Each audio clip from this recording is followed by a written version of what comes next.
Good evening, ladies and gentlemen. I have been asked to provide an update on the St. George's tourism site development, or better known as the Club Med development. And I think the best way to do that is to provide a synopsis of the process from the beginning to where we are today. And I'll do that as quickly as I can. Recognizing that this is a very important development for St. George's, and also very cognizant of the fact that there's understandable skepticism about the hotel actually starting and being built. And I've been sensitive to that from day one. So my view hasn't been just coming and promising. We've been focused on working hard and moving the process along, and I'm very confident that we will be seeing development at that site this year. But we issued 20 RFPs toward the end of 2013. And out of those 20 RFPs, and these individuals were hand selected. So we hired a consultant from the investment industry who knew individuals or companies that were reputable, so that we didn't just put out an RFP and just hope that we got reputable responses. These development companies were hand selected. There was about 22, and out of those 22 individuals or companies, we received 5 very qualitative proposals. We vetted those proposals and ultimately chose the top 2, and those top 2 developers were interviewed by the Economic Development Committee, which is a subcommittee of the Cabinet, and then they both were interviewed by the entire Cabinet. And then the Cabinet made a decision, and in the second quarter of 2014, chose the developer Desarrollos Group Limited. And since then, we entered into what's called a 90-day exclusivity agreement. That's the time frame when we discuss the desired concessions that the developer will be looking for, and all of the other sort of high-level issues that we had to traverse before we even got into sort of the agreements and the lease and the like. So we had to come to an agreement in principle on how this development would evolve. But before we can start having those conversations, the developer had to have selected, in principle, chosen a brand. And when they came to the table, they were in conversations with the Ritz-Carlton. About maybe 45 days into the exclusivity period, for reasons between those two parties, they parted ways. And so the developer contacted us and said they're going to be starting over in terms of looking for a brand. And because of that, we were unable to get into the negotiations, government and the developer, because you need the brand on board, because the brand is also going to be asking for specific concessions. The operator is going to need concessions as well. You have development costs and you're going to have operating costs, so they both have to be at the table. So they then asked for an extension of 60 days, and that's why we had the first extension on the exclusivity period. But we were very fortunate that they chose St. Regis. They came to an agreement in principle, so St. Regis was at the table during those discussions. And by the end of 2014, we had reached an agreement in principle on all of the major concession issues. And again, this was agreed to by the Economic Development Committee and Cabinet. And so once we got through that process, we started negotiating the Master Development Agreement and the lease. And so we've been in the process of negotiating those terms, as well as the developer has been in negotiations with the brand. So they may have agreed to come to the table together, but then they had to come to the terms between each other, the length of the operator's agreement and the like. And so that process started in earnest. So we continue to have our development. These are very complex negotiations, particularly when you are dealing with a jurisdiction like Bermuda, where we all know is high cost in development. We have an outdated concession act. It was passed in 2000. It did its job at the time. But when you look at other jurisdictions, our concession structure is antiquated. You have other jurisdictions that will give a tax holiday to a developer indefinitely. They don't pay any taxes at all. That's what we're competing with. We're trying to get developers to Bermuda with very rigid and strict concession offers. And so we are actually right now, the government is looking at doing away with the current Concession Act and putting together an Incentives Act so that we can be far more competitive than many of our other island competitors. But we've had to, in this instance, come up with some interesting ways to make the development financially viable for this developer. And these negotiations normally take some time in any event.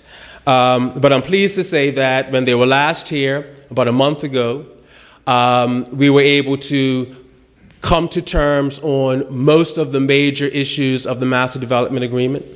There's probably one or two that we're still working through, and we expect to have that done in May. They signed the term sheet between the developer and St. Regis, which means that's basically an agreement in principle. And they are now working towards coming to agreement on the operators agreement and the technical services agreement. I have weekly updates on how this is progressing. It's progressing well. The financial structure of this is unique because the developer is also providing the equity. And what we have normally seen in these types of developments is that you will have a developer who is granted a lease, and then they try and go and find an equity partner, which is very difficult to do in this economy. In this case, we have the developer who is providing the equity. And the level of equity is far higher than what the norm is in the industry. It's going to be around 50% of the total development cost. And so they will finance the balance through debt finance. And that process is going well also. So we are expecting the developers will be back on island on May 4th. We expect to basically come to full agreement on the Master Development Agreement and the lease. We're expecting by then that they would have consummated their deal with the brand, and I've been told that the expectation is that they will start excavation on the property by the end of the summer or the beginning of fall. So we are on track, not as fast as we would like, but these things take time. But I am very confident that we will see this development start. And once it starts, it's not going to stall, it's going to start. They have a very good track record of getting these hotels built. They just recently built a Ritz-Carlton in Aruba, which is doing very well there. They have hotels throughout Latin America and the Caribbean. And there's been a lot of talk about they don't have a very huge presence on the internet and the like. This is a family-owned business. Normally you see developers will build hotels and then they will be in the retail market to sell them. This company doesn't do that. They build hotels and they own them and they keep them. They form part of their portfolio. They think that Bermuda is a fantastic destination, first time they've ever been here. They think St. George's is a gem. In fact, what was interesting, out of all of the 5 proposals, every last one of them went across the island and saw other development opportunities, but all of them thought that St. George's was the only place that interested them. And they want the development to integrate St. George's into it all. They love the fact that it is a very quaint town, it is a World Heritage Site. It's amazing how much they all fell in love with this town. So they're going to redevelop the golf course, that's all part of the development. There's going to be a 120-room hotel, about 60 villas and condos. They're going to redo the golf course. The phase 1 would include the golf course and the hotel, and then phase 2 would include the villas and the condos. Phase 1 will cost $120 million, and they're very excited about it. It's been a very learning experience for this government, but with the Economic Development Committee, having all of the major ministries in the same room where we're able to deal with the planning issues, deal with the infrastructure issues. There are other things that they're concerned about in terms of certain roads and parking, sewage, and et cetera. We can work together to make sure that we're pushing the project along at an acceptable pace. I actually received this week the site plan for the development. They have hired architect OBMI, and the project is moving forward and is moving forward in a very positive and progressive way. So again, I understand the skepticism because you've heard this before. We've seen hotels blown up with the expectation that a new one will be built. I can only continue to work hard and make sure that this gets started and it gets finished. That's my focus. So I'm not here to sell you anything, but we continue to work hard, and I'm looking forward to getting this done. I was also asked to give a brief overview of gaming. As you know, last year, toward the end of last year, we passed the Casino Gaming Act. In brief, it allows for 3 licenses or casino licenses to be granted. It doesn't mean that 3 will be granted. That is the statutory maximum that we have legislated because of the data we received from our consultants saying that based on our resident population, based on our current tourism numbers, that we really cannot sustain more than 3 licenses. I've recently appointed 3 of the 5 commissioners, and you all probably would have seen it in the media. They have already started the process of being trained as regulators. None of us have done this before.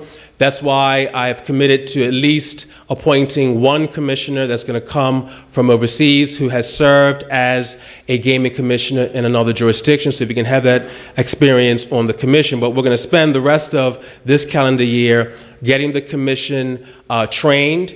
They recently were in Baltimore and Ohio looking at those 2 regulators there. It's a lot of work. At times it's very overwhelming. You all may know that casinos are the most regulated industry in the world. And there are some pitfalls that we have to make sure that we don't fall into. One of the good things about coming to this industry late is that we can learn from other people's mistakes and make sure that we don't repeat them. We want to ensure that we protect our reputation as a reputable financial jurisdiction. And that's exactly what we're going to do. These casinos will be segregated on hotel properties that qualify, integrated resorts. So it's not going to be in your face, and there will be regulations in place to make sure that we mitigate as best as possible any social challenges that will come from that. But as the Premier and I had a meeting today with a potential developer. He's a young man, very wealthy, looking at investing, and he said Bermuda has lost its sexiness, has lost its appeal to his generation. What is there to do when we come here in the evenings? And we were discussing some of our plans. He says he likes to go to destinations where if he plays golf during the day or he has business to do during the day, he would like to go and have some entertainment. And if we do it right, that having a casino here could be that type of entertainment that would be appealing to that caliber of traveler. So we are working hard. We would like to have the commission up and running by the end of this calendar year. We would like to start entertaining applications by the first quarter of next year, and it would be our desire to have the first casino open by time the America's Cup comes in 2017. So those are our ambitions. I believe all of this is good for tourism, all of it is good for Bermuda, and as all the other presenters said, I'm more than willing to entertain any questions at the end. Thank you.